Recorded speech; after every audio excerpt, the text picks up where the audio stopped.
Cultiver l'énergie et la vitalité pour garder un bon niveau d'énergie tout au long de la journée, c'est ce qu'on va voir dans cette vidéo aujourd'hui.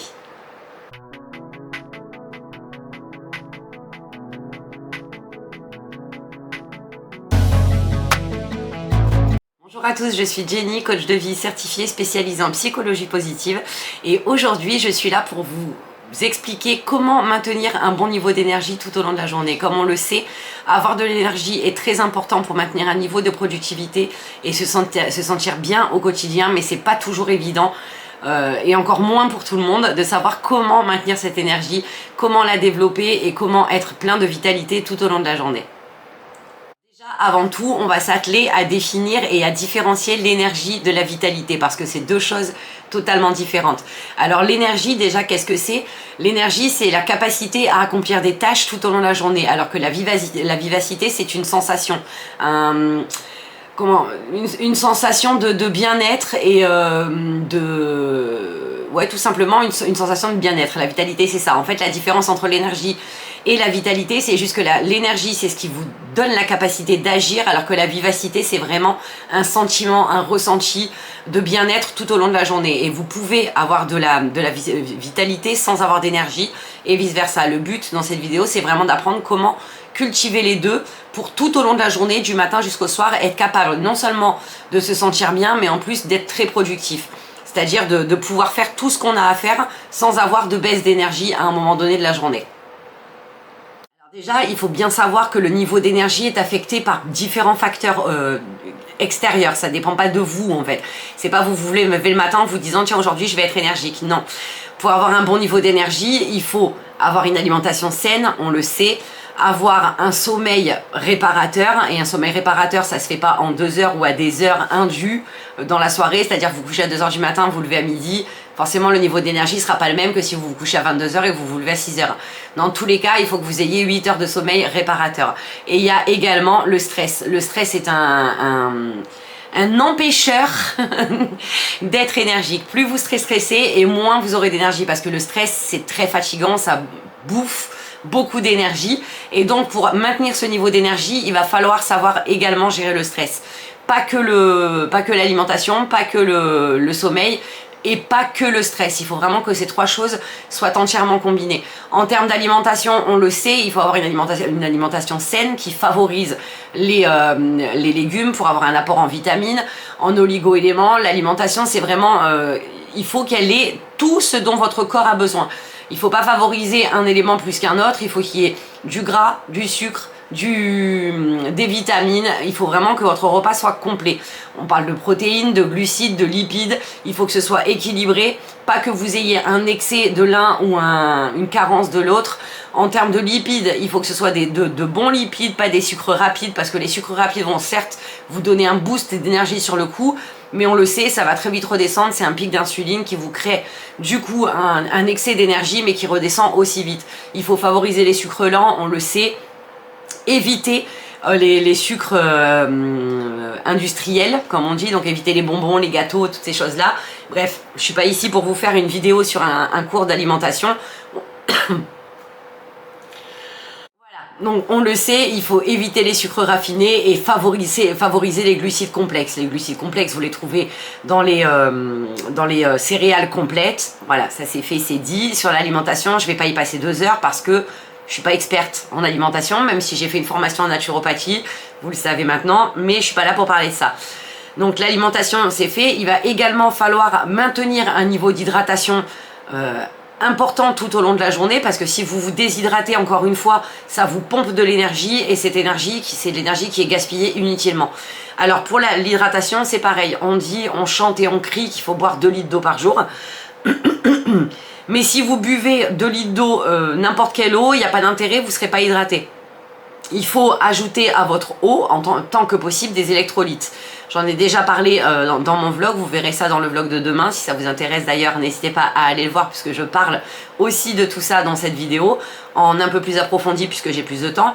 Donc maintenir un bon niveau d'hydratation, mais une bonne hydratation, pas de l'eau de robinet, pas du robinet par exemple, ça va pas vous hydrater de la même façon qu'une bonne eau améliorée en électrolytes. Voilà, tout simplement. C'est pour ça que vous avez toujours, même après avoir bu, cette sensation de soif, parce que tout simplement vous n'êtes pas bien hydraté.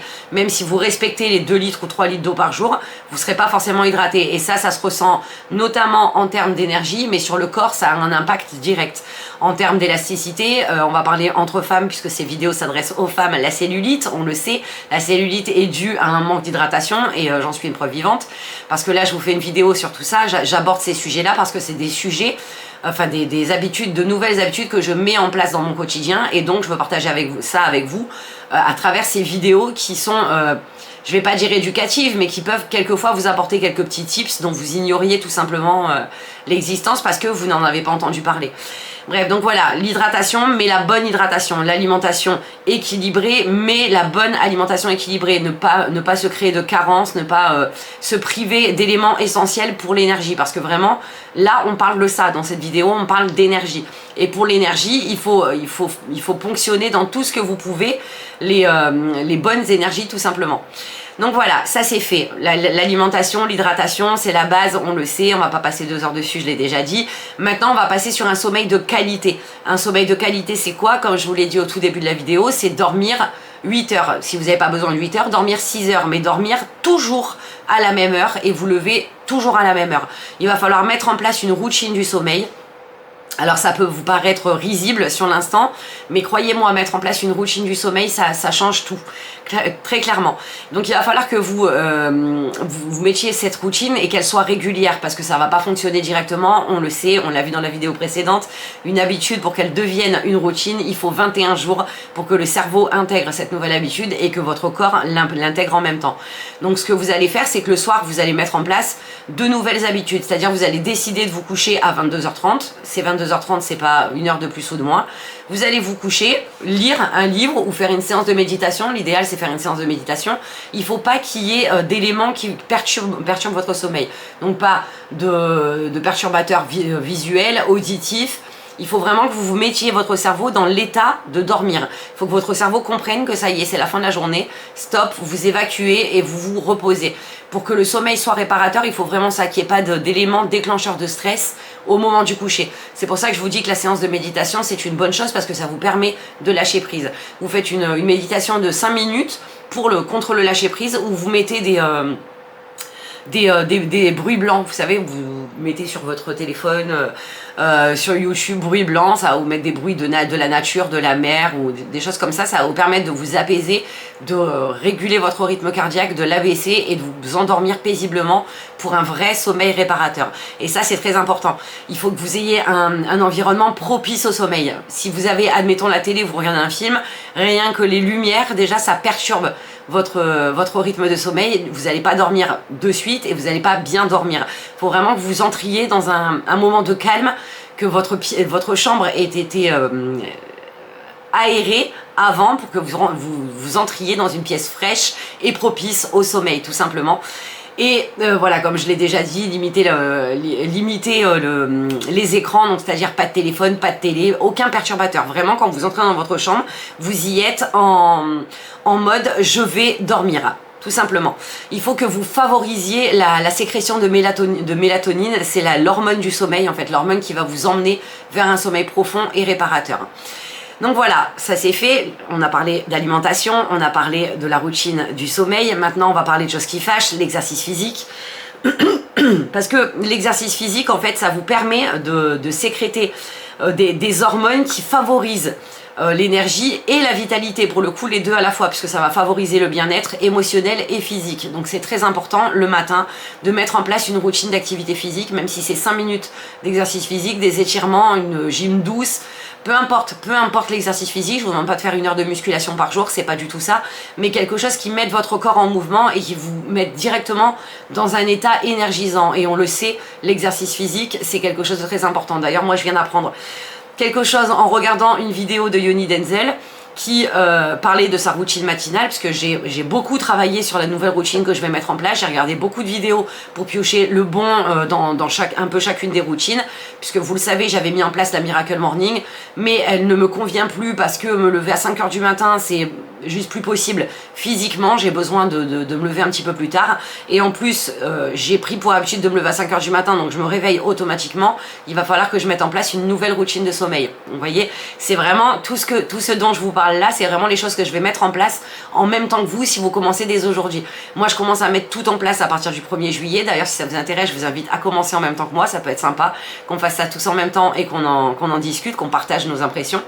Donc voilà, une routine d'activité physique quotidienne, c'est-à-dire vraiment tous les jours. C'est pour ça que le mieux c'est de mettre en place, j'ai pas fini avec Yumi Denzel du coup, le mieux c'est de mettre en place quelque chose de court et de simple. Donc lui par exemple, tous les matins, il fait 3 minutes de course. Alors 3 minutes de course, ça vous paraît ridicule? Eh bien c'est prouvé, en 3 minutes vous avez les mêmes résultats en termes d'énergie et de vitalité que si vous couriez pendant une demi-heure. Donc vous voyez, c'est rien, 3 minutes le matin, vous sortez de chez vous, vous courez 3 minutes. En plus, pour des gens qui n'ont jamais couru et qui font pratiquement pas d'exercice physique, c'est facile, 3 minutes, c'est vite fait, vite réglé, et ça vous évite de vous mettre des objectifs trop loin. Après, au fur et à mesure du temps, vous pouvez rajouter des minutes de course tout simplement, ou rester sur vos 3 minutes. Bon, lui ensuite, il met en place une douche froide. Parce qu'on le sait, le froid est un boost d'énergie, donc pareil, si vous voulez le mettre en place, c'est quelque chose que je conseille, mais c'est pas évident toujours de prendre une douche froide le matin, même si c'est super tonifiant, même si c'est bon pour l'énergie et la vitalité, encore une fois, c'est secondaire. C'est pas ce qu'il y a de plus important dans l'immédiat. Du coup voilà, ensuite il va falloir apprendre à gérer le stress, et c'est là le plus compliqué, parce que la gestion du stress c'est quelque chose qui n'est pas évident à mettre en place, non seulement à mettre en place, mais en plus à tenir. Parce qu'on se laisse très souvent déborder par le stress. La vie est stressante en elle-même, même s'il n'y a pas de facteur déclencheur, la vie en elle-même est très stressante. Vous allez prendre, admettons, la route en voiture, vous allez déclencher du stress parce qu'il y a trop de monde, parce qu'il y aura toujours des gens qui ne savent pas conduire, parce que quelqu'un n'a pas mis son clignotant, bref, ça vous déclenche des moments de stress comme ça. Et le stress crée de la cortisol qui est très mauvaise pour la santé, mais encore pire pour l'énergie. Ça vous fatigue, ça vous épuise, et vous allez être de plus en plus fatigué au fur et à mesure que vous allez laisser le stress grandir en vous. Donc il va falloir mettre en place des techniques de relaxation, donc la respiration tout simplement. Déjà c'est une bonne chose à mettre en place, parce que vous pouvez le mettre en place plusieurs fois par jour, notamment avec les exercices de cohérence cardiaque. Ça je vous en ai déjà parlé également, et vous avez plein de vidéos tutoriels sur YouTube. Vous tapez cohérence cardiaque et vous allez en trouver à foison. Il y a même des applications sur téléphone, donc ça vous permet de faire ces exercices de cohérence cardiaque en dehors de chez vous. Admettons que vous êtes dans un embouteillage, vous sentez que le stress commence à monter, vous faites un exercice de cohérence cardiaque, ça va redescendre votre niveau de stress directement, régler votre rythme cardiaque, et vous allez de suite vous sentir mieux, et vous verrez qu'en plus de ça, ça va vous apporter un boost d'énergie et de vitalité directement. Mais c'est direct, il n'y a pas on passe pas par 36 chemins. Une fois que vous avez terminé votre exercice de cohérence cardiaque, vous vous sentez 100 fois mieux. Moi, ça fait quelques années maintenant que je le fais, et je sais que quand j'ai un gros coup de nerf, un gros coup de stress, je le fais automatiquement et ça fonctionne. Et je conseille également à Jonah, par exemple, pour ses examens, de le faire avant. À Seb aussi, quand il sent qu'il est trop stressé, je le crie, je le revendique. Les exercices de respiration pour la gestion du stress, c'est ce qu'il y a de mieux. Après, vous avez également la méditation, mais ça, la méditation, c'est pas évident pour tout le monde. Je sais que beaucoup d'entre nous disent oui, moi la méditation, j'y arriverai jamais, même si la méditation c'est pas une histoire de réussite. Mais si ça vous intéresse, je peux vous en faire une vidéo à part. Dites-moi ça en commentaire, il n'y a aucun problème là-dessus. Je suis ouverte à toutes les idées possibles. Et surtout, pour gagner en énergie et en vitalité, mais là c'est surtout pour la vitalité, pour le côté bien-être, il va falloir apprendre à prendre du temps pour soi. Et ça c'est encore moins évident que le reste, parce qu'avec la vie très speed, très voilà, on est dedans tout le temps dans l'activité, on oublie de prendre du temps pour soi, et pourtant c'est super important. Donc il va falloir apprendre à prendre des petites pauses tout au long de la journée, prendre 5 minutes, vous posez, ce temps-là il est pour vous, c'est-à-dire que vous répondez pas au téléphone, vous n'êtes pas, on vous sollicite pas, ce temps-là il est juste pour vous. Donc soit vous prenez un livre, vous lisez 5 minutes, soit vous faites une séance de méditation, une séance de cohérence cardiaque par exemple, mais prenez du temps pour vous. Et pareil, le soir, après votre journée de travail, prenez un temps que pour vous. J'insiste parce que, encore une fois, c'est quelque chose que je ne faisais pas et que j'apprends à faire. Mais prendre du temps pour soi, c'est vraiment très important en termes d'énergie parce que c'est un puits, en fait, ça vous ressource. Ça vous permet de vous remettre face à vous-même et de vous remplir d'énergie et de vitalité à l'intérieur parce que vous avez pris ce temps pour vous. Donc après, vous êtes opérationnel pour le reste. C'est juste logique, en fait, tout simplement. Et ensuite, il va falloir donc mettre en place des routines énergisantes. Et là, on en vient au cœur du problème. Les 2 points que je vais aborder juste là, direct après, c'est vraiment ce qu'il faut faire en termes d'énergie pour l'appliquer, en fait, tout simplement. Donc, mettre en place des routines énergisantes, c'est quoi? C'est faire des étirements tout au long de la journée. C'est-à-dire que si vous êtes quelqu'un comme moi qui travaillait beaucoup assis à votre bureau, à un moment donné, il va falloir stopper, prendre une petite pause dont je vous ai parlé tout à l'heure, la pause pour soi, et faire des étirements. Donc, tourner le cou comme ça, voilà, vous étirez, hop, faire pareil avec les jambes, le cou, vraiment faire pendant 5 minutes des étirements comme ça pour que votre corps se souvienne qu'il est en action, même si vous êtes assis, même si vous êtes statique. Il faut que votre corps tout au long de la journée se rappelle qu'il est en action, en fait, il est en activité, il n'est pas en mode repos. Et pour gagner cette énergie, il va falloir le booster tout au long de la journée avec des étirements. Juste faites ça une fois par heure, vous allez voir que le corps directement, vous sentez qu'il reprend un niveau d'activité. Alors si vous faites des étirements pendant 5 minutes, réellement tout au long de la journée, c'est encore mieux parce que ça va maintenir le niveau d'énergie dans une courbe croissante comme ça et vous allez vous sentir bien tout au long de la journée. Et comme je vous l'ai dit, donc les posettes. Pourquoi créer des habitudes de vie? Le plot de ma vidéo précédente vient de se terminer, donc elle s'élance automatiquement. Bref, du coup, les posettes, c'est quoi les posettes? C'est ces fameuses 5 minutes de pause que dont je vous ai parlé. Donc faites des créneaux, admettons 90 minutes de... Non, oui, 90 minutes de travail, 10 minutes de pause. Vous voyez ce que je veux dire? Des choses comme ça. Organisez-le vraiment pour prendre des pauses tout au long de la journée. Et ensuite, on en vient à la planification et l'organisation. Donc ça, c'est vraiment quelque chose qui mériterait une vidéo à part entière. D'ailleurs, j'en ferai une dans les semaines à venir parce que si vous n'êtes pas organisé, si vous n'avez pas planifié votre journée par ordre de priorité, forcément à un moment donné, vous allez vous sentir débordé, vous allez stresser, vous allez être fatigué, baisse d'énergie, baisse de vitalité. Bref, c'est juste une conséquence logique en fait d'un manque d'organisation. Il va falloir prioriser vos tâches, c'est-à-dire que admettons tous les soirs, moi personnellement j'aime bien le faire une fois par semaine, mais maintenant je vais apprendre à le faire tous les soirs. Tous les soirs je vais planifier ma journée du lendemain avec 3 tâches prioritaires que je dois absolument faire le matin directement, parce que le matin on le sait, c'est là où on est le plus énergique. Donc je me dis que si j'utilise mon temps au maximum de mon énergie, il faut que je le mette en œuvre pour des tâches vraiment prioritaires. Donc je vais prioriser comme ça 3 tâches par jour et ensuite des tâches secondaires. Tâches secondaires que si je les fais pas, c'est pas grave.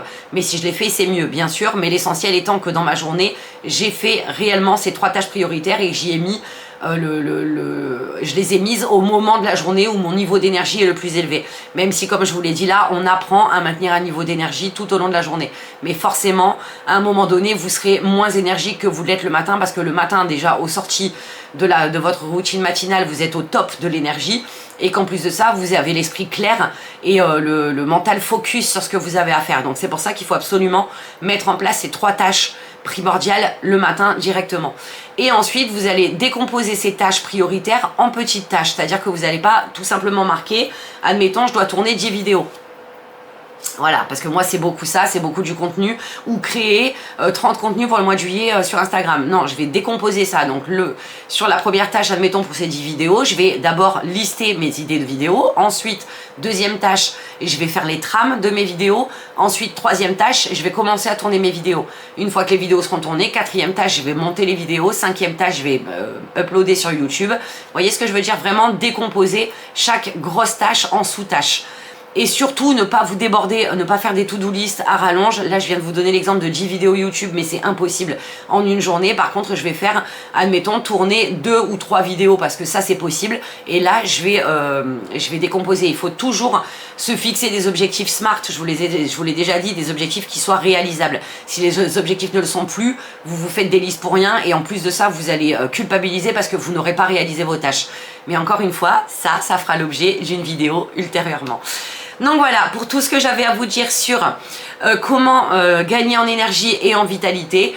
Donc c'est tout, j'ai fait le tour je pense, je revérifie sur ma trame, mais je pense que c'est bon. Donc on va refaire un petit récapitulatif. Donc pour cultiver l'énergie et la vitalité, il va falloir adopter une alimentation équilibrée, s'assurer d'avoir un sommeil de qualité, intégrer l'exercice régulier, gérer le stress et établir des routines énergisantes. Voilà. L'organisation fait partie des routines énergisantes, hein, je vous le rappelle. Du coup, voilà, c'est tout ce que je voulais vous dire. J'espère que vous allez commencer à intégrer ces conseils et qui vous auront servi. Si vous avez appris des petites choses, n'hésitez pas à me dire en commentaire. Si vous pensez commencer à intégrer ces petits tips que je vous ai donnés, pareil, dites-le moi en commentaire. Et si jamais vous avez besoin de plus, d'être un peu plus épaulé, n'hésitez pas à me joindre pour que je vous parle de mes séances de coaching, puisque vous le savez, je suis là pour vous aider à travers les vidéos, mais également à travers des programmes de coaching qui sont conçus pour vous aider justement à atteindre ce plein potentiel dont vous avez envie, tout simplement. Du coup voilà, moi je vais vous laisser là pour aujourd'hui. J'espère que ça vous aura plu. Si ce n'est pas encore fait, n'hésitez pas à vous abonner, activer la petite cloche pour être tenu informé des vidéos à venir, parce qu'il y en aura tout plein, je vous l'ai déjà dit. Et en attendant, moi j'ai été heureuse de vous faire cette vidéo, de partager tout ça avec vous. Je vous fais à tous de gros bisous et surtout, prenez soin de vous et maintenez un niveau d'énergie au top. Bisous bisous.